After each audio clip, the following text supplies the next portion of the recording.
क्या white gold में investment करनी चाहिए, सोने में इन्वेस्टमेंट करनी चाहिए या प्लेटिनम में इन्वेस्टमेंट करनी चाहिए? किसका फ्यूचर है आगे आने वाले समय में?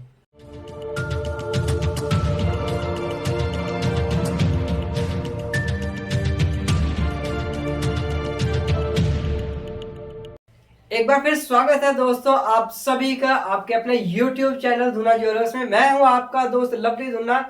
दिल से आप सभी का हार्दिक अभिनंदन करता हूं। दोस्तों लास्ट वीडियो में हमने बात की थी डिफरेंट कलर्स ऑफ गोल्ड की, जिसका लिंक अभी आपके सामने मैं शेयर कर रहा हूं। इसके अंदर बताया गया था कि सोने के विभिन्न रंग किस किस प्रकार के होते हैं, जिसमें मैंने शेयर किया था व्हाइट गोल्ड को।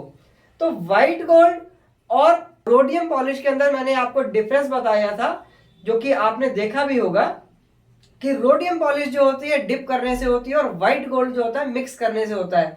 लेकिन बहुत से लोगों ने यह पूछा कि व्हाइट गोल्ड और प्लेटिनम के अंदर क्या डिफरेंस होता है, प्लेटिनम क्या है और व्हाइट गोल्ड क्या है, ये दोनों में क्या समानता है या क्या डिफरेंस है दोनों के अंदर। देखने में तो दोनों एक ही जैसे हैं। तो सबसे पहले स्टार्टिंग करते हैं पीरियोडिक टेबल के हिसाब से। एक तरफ गोल्ड देखते हैं तो गोल्ड जो है पीरियोडिक टेबल के हिसाब से उसका एलिमेंट है 79। दूसरी तरफ प्लेटिनम की बात करते हैं, प्लेटिनम का जो एटॉमिक नंबर है वो है 78 और इसका जो केमिकल सिंबल है, गोल्ड को हम लोग लिखते हैं AU और प्लेटिनम को लिखते हैं PT। बात करते हैं कलर्स की। दोनों का कलर देखने में तो व्हाइट ही होता है, लेकिन प्लेटिनम का जो कलर होता है वो नेचुरल व्हाइट होता है, क्योंकि वो खदानों से निकला होता है, माइनिंग्स के द्वारा ही प्लेटिनम निकलता है और वो उसका बेसिक कलर होता है। दूसरी तरफ व्हाइट गोल्ड जो होता है वो मैड मेड होता है, यानी कि क्रिएट किया हुआ होता है। हमने पिछली वीडियो में भी आपको बताया था कि व्हाइट गोल्ड किस प्रकार बनाया जाता है। इसका बेसिक कलर भी हल्का सा येलोइश ग्रे होता है, हल्का सा येलो कलर उसके अंदर रहता है। अगला टॉपिक आता है ट्रांजिट। ट्रांजिट यानी कि उसका कलर खराब हो जाता है या नहीं खराब होता है। प्लेटिनम जैसे मैंने अभी आपको बताया कि नेचुरल होता है, उसको रफ यूज करें जैसे भी पहने उसका कलर वैसे ही रहता है। नीचे से उसकी चीज पहनने से, ज्वेलरी पहनने से उसका कलर खराब नहीं होता। वहीं दूसरी ओर जो व्हाइट गोल्ड होता है उसका कलर साल 2 साल पहनने के बाद में थोड़ा सा नीचे से जो डंडी होती है रिंग की वो हल्की सी येलोइश कलर में आ जाती है, उसको दोबारा से हमें रोडियम पॉलिश करवाना पड़ सकता है। उसका अगला टॉपिक आता है कोटिंग। प्लैटिनम के ऊपर रोडियम की कोटिंग चढ़ाने की आवश्यकता नहीं पड़ती, क्योंकि वो नेचुरली व्हाइट है। दूसरी तरफ व्हाइट गोल्ड जो होता है उसके ऊपर रोडियम की कोटिंग चढ़ाई जाती है, क्योंकि बहुत बारीक बारीक स्पॉट्स जो होते हैं उनको बंद करने के लिए और एक फाइन लेयर दिखाने के लिए, एकदम शीशे जैसी चमक लाने के लिए रोडियम से डिप किया जाता है व्हाइट गोल्ड को। आगे बात करते हैं हम वेट या डेंसिटी की। एक तरफ जैसे प्लेटिनम की बात करते हैं, प्लेटिनम काफी हैवी आइटम होता है क्योंकि वो नेचुरली माइन से निकलता है, और उसके अंदर अगर हम कंपेयर करते हैं व्हाइट गोल्ड से तो दोनों के बीच में डबल का फर्क होता है। जो चीज यहाँ पे 4 ग्राम की बन रही है वही चीज यहाँ पे डबल हो जाती है, वो 8 से 10 ग्राम प्लेटिनम में बनती है। तो नेचुरली उसका जो है वेट ज्यादा होता है और इस कारण उसकी कॉस्टिंग पे भी फर्क आता है।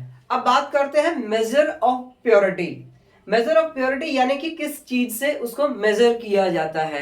एक तरफ हम देखते हैं गोल्ड की जो हम मेजर करते हैं उसकी प्योरिटी के अकॉर्डिंग मेजर करते हैं कि ये 75% प्योर है, that means it is 18K। जैसे मैंने आपको अपनी पिछली वीडियो में बताया कि गोल्ड के लिए हम लोग K शब्द यूज करते हैं, 18K इसके अंदर लिखा जाएगा। लेकिन अगर हम बात प्लेटिनम की करते हैं तो प्लेटिनम में कैरेट्स नहीं होते, प्लेटिनम के अंदर होता है फाइननेस।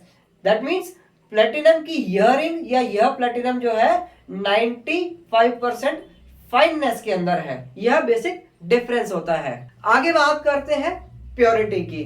दोस्तों जैसे हमने पहले भी आपको बार बार एक ही चीज बताते हैं कि व्हाइट गोल्ड जो है मिक्स करके बनाया जाता है, जिसकी प्योरिटी का लेवल अगर हम बात करते हैं 14 कैरेट का तो वो 58% प्योरिटी आती है, यानी कि 42% उसके अंदर मिक्सिंग होती है। और अगर 18 कैरेट की बात करते हैं तो दैट मीन 75% गोल्ड है, तो 25% उसके अंदर मिक्सिंग है जो अलॉयज की होती है, जिसको मिक्स करके आप उसके अंदर व्हाइट गोल्ड बनाते हैं। वहीं दूसरी ओर मैं बात करता हूं प्लेटिनम की। प्लेटिनम की जो प्योरिटी आती है वो 95% फाइननेस में आती है, यानी 95% उसके अंदर प्लेटिनम होता है। आगे बात करते हैं मेल्टिंग पॉइंट की। मेल्टिंग पॉइंट जो है बहुत बड़ा इसके अंदर एक डिफरेंस आता है दोनों मेटल्स के अंदर। जैसे मैंने लास्ट वीडियो से आपने किसी पहले की वीडियोस में भी आपसे शेयर किया है कि गोल्ड की जो मेल्टिंग होती है 1064 डिग्री सेल्सियस होती है, लेकिन दूसरी तरफ बात करते हैं प्लेटिनम की, तो प्लेटिनम का जो मेल्टिंग पॉइंट है बहुत हायर होता है 1768 डिग्री सेल्सियस, 1768 डिग्री सेल्सियस पे जब हम उसको मेल्ट करते हैं तब जाके वो एक पूरे तरह से तरल पदार्थ बनता है। तो यह बेसिक डिफरेंस है और इसके कारण ही अगले टॉपिक पे मैं आता हूं। जी हाँ, अगला टॉपिक क्या है? प्राइस। दोनों की प्राइस में क्या डिफरेंस है? दोनों की प्राइस में वैसे तो बहुत ज्यादा अंतर नहीं होता, लेकिन जो मैन्युफैक्चरिंग कॉस्ट होती है उसके कारण डिफरेंस आ जाता है। पहली बात तो यह है कि प्लेटिनम जो है रेयरेस्ट टू रेयरेस्ट मेटल है जिसको खुदाई से निकाला जाता है, इस वजह से उसकी कॉस्ट महंगी है। दूसरी तरफ गोल्ड रेयरेस्ट तो है लेकिन उतना रेयर नहीं है जितना कि प्लेटिनम है। गोल्ड माइन से मिल जाता है, अलग अलग माइंस है वहां से इनकी माइनिंग करते हैं तो गोल्ड मिल जाता है। कंपैरेटिवली गोल्ड जो है प्लेटिनम के मुकाबले इस वजह से सस्ता है। दूसरी बात मैंने आपको बताया दोनों के मेल्टिंग पॉइंट में डिफरेंस है। तो मेल्टिंग के लिए इसके लिए बहुत हायर लेवल पे जो है मशीनरी है जो कि इनको मेल्ट करती है। गोल्ड को हम एक आम कारीगर भी मेल्ट करके उसको सामान बना सकता है, कोई भी चीज उसकी ज्वेलरी आप बना सकते हैं गोल्ड को मेल्ट करके। लेकिन प्लेटिनम मेल्ट करना एक आम इंसान के बस की बात नहीं है, आप उसको जो है मैन्युअली मेल्ट नहीं कर सकते, उसके लिए हैवी मशीनरी चाहिए होती है, जिसके कारण उसके मैन्युफैक्चरिंग कॉस्ट जो है काफी बढ़ जाती है। जहां पे एक और गोल्ड की लेबर जो है हम लोग 10 से 15-20% के अंदर काम कर सकते हैं, वहीं प्लेटिनम की मेकिंग जो है स्टार्टिंग ही 35% से होती है। आगे बात करते हैं कि क्या कॉइन्स अवेलेबल होते हैं। जी हाँ दोस्तों, जैसे आपने देखा कि 24 कैरेट गोल्ड के कॉइन्स अवेलेबल होते हैं मार्केट में या बैंक्स में या गवर्नमेंट की किसी एजेंसी के पास में, एमएमटीसी की भी अगर बात करूं, तो उसी प्रकार प्लेटिनम के भी कॉइन्स और बार्स अवेलेबल होते हैं। लेकिन 18 कैरेट यानी कि व्हाइट गोल्ड के कॉइन्स और बार्स कहीं पे भी अवेलेबल नहीं होते हैं। तो वापस आते हैं हमारे मुख्य पॉइंट पे। मेन जो हमारा पॉइंट था जो इस वीडियो पे आप अभी तक बने हुए हैं जिसको सुनने के लिए, वो था इन्वेस्टमेंट पॉइंट ऑफ व्यू। कि हमें अगर पैसा लगाना है, हमें इन्वेस्ट करने हैं अपने 10 लाख रुपए 5 लाख रुपए, तो हम किस में इन्वेस्ट करेंगे? क्या हम प्लेटिनम में इन्वेस्ट करें या हम गोल्ड में इन्वेस्ट करें? तो दोस्तों आने वाले 5 साल में हम किसकी रिटर्न ज्यादा देखते हैं? तो एक्सपर्ट्स की जो राय है अभी के अनुसार वो ये कहते हैं कि प्लेटिनम ज्वेलरी के अलावा इंडस्ट्री में यूज होता है, ऑटोमोबाइल इंडस्ट्री के अंदर ये ज्यादा यूज होता है। लेकिन आने वाले समय के अंदर जिस प्रकार से तेल की कीमतों में बेहताशा वृद्धि आप देख रहे हैं, क्रूड ऑयल्स के अंदर जो है एक मोनोपोली बढ़ती जा रही है गल्फ कंट्रीज की, उसको देखते हुए यूरोपियन कंट्रीज ने, अमेरिका ने और अब जो है चाइना और इंडिया भी जो है अब आ रहा है धीरे धीरे इलेक्ट्रिक व्हीकल्स के अंदर। आने वाले 2 से 3 साल के अंदर लगभग 75% ऑटोमोबाइल इंडस्ट्रीज जो है वो कन्वर्ट हो जाएगी इलेक्ट्रिक व्हीकल्स के अंदर, जिसके कारण की जो प्लेटिनम की डिमांड ऑटोमोबाइल इंडस्ट्रीज के अंदर थी वो एकदम से कम हो जाएगी।